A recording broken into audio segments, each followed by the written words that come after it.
to express ourselves beyond your physical self in such a way that you yourselves can be consciously interacting with us. In order to do so, you cannot limit yourselves to your physical self-expression.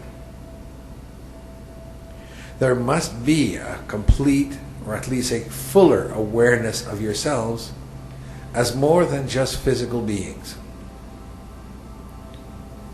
We would strongly encourage you to explore your emotive selves.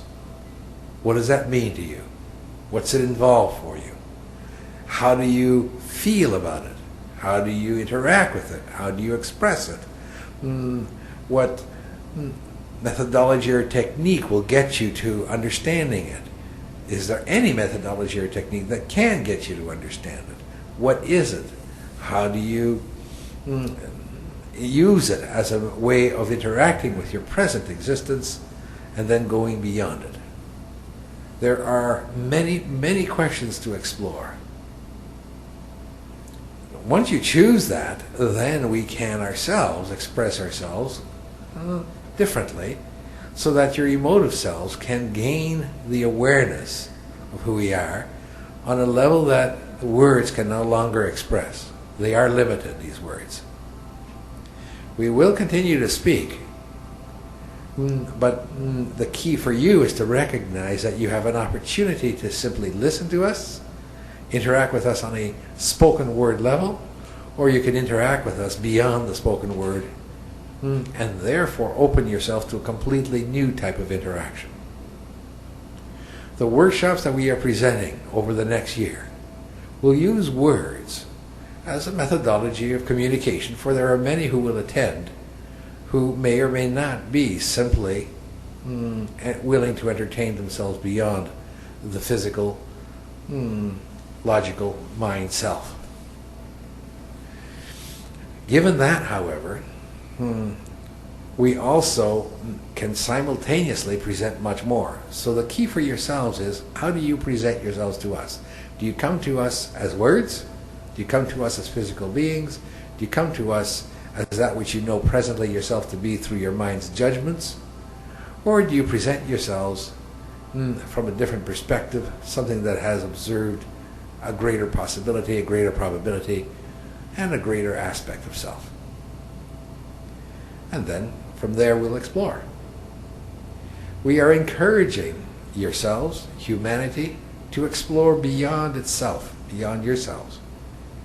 Humanity has become narrow-minded, narrow-centered, to the point that it cannot see beyond itself, and as a result is creating circumstances and opportunities and probabilities whereby its ending is now a greater probability than it has ever been. Humanity is beginning to implode upon itself. It is moving to a quicker and quicker to the point of self-destruction. And we encourage as strongly as possible for humanity to begin to recognize that curiosity outside of the self will lead it into expansion, not the contraction it has presently chosen. We cannot take you there. We cannot give it to you. We cannot force it upon you. It must come from you. We've given you, over 12 and a half years, material, sufficient material to fuel an intense curiosity beyond yourselves. We agree a lot of the material we've given you has fueled your self-curiosity. After all, what is fear? What is anger? What is illusions of life? But there is so much more we've given beyond that. Dreams, vulnerability, changing the methodology of existence, changing the methodology of dying. What's next? Abundance, brilliance. We have given material, control versus command, that is far, far beyond just the limitations of the curiosity of self. And yet you're using this material in such a limited way that it is simply fueling more and more of the contraction of humanity. Humanity, most of humanity, isn't even using the material. Those of you who are, you're fueling a curiosity that's taking you in different directions, and we applaud you for that. But we would encourage you once again to go beyond the curiosity that you have presently created for yourselves. In the coming year, the year 2010, not only will it be a year of brilliance, it will be a year of curiosity, for curiosity is what fuels your brilliance. Every word we speak, every workshop we give, every study group we create, every interaction we have with you, if you choose, the question is if you choose, will be an interaction that can fuel a curiosity beyond your physical, prime, logical mental self. The choice must come from you. The choice must come from humanity. We are prepared, as we have said on so many occasions, prepared to present ourselves to the full brilliance that we are, if you allow it. If you allow us to present ourselves without judgment, without fear, simply to be that which we are, we can, as a result of that, interact with you in a way that extends your curiosity. But it must first begin with you. The aspect of all that you have gained from us within 12 and a half years is an aspect that is brilliant, that is exciting, that is thoughtful, thought-provoking, that is in and of itself sufficient. But it is an aspect only, and much more can be presented. We assure you that this one, as a vessel for ourselves, will not last forever. So we would encourage you to take advantage of this opportunity while it exists. That we will return at another time and space when this one has chosen to no longer continue as part of this particular third-dimensional reality existence is true.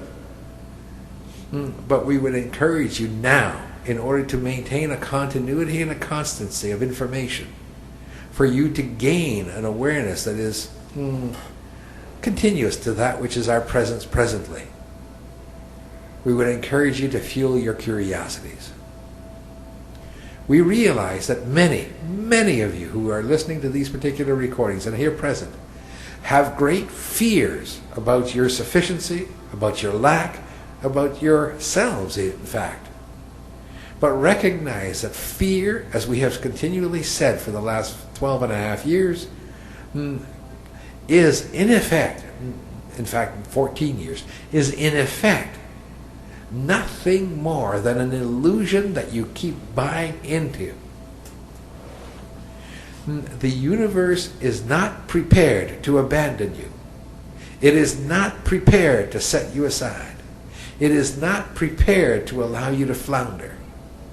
The universe is, in effect, surrounding you as we are surrounding the universe, as we are surrounding yourselves, to encourage you to greater choice, to greater openness, to greater probability, to greater possibilities.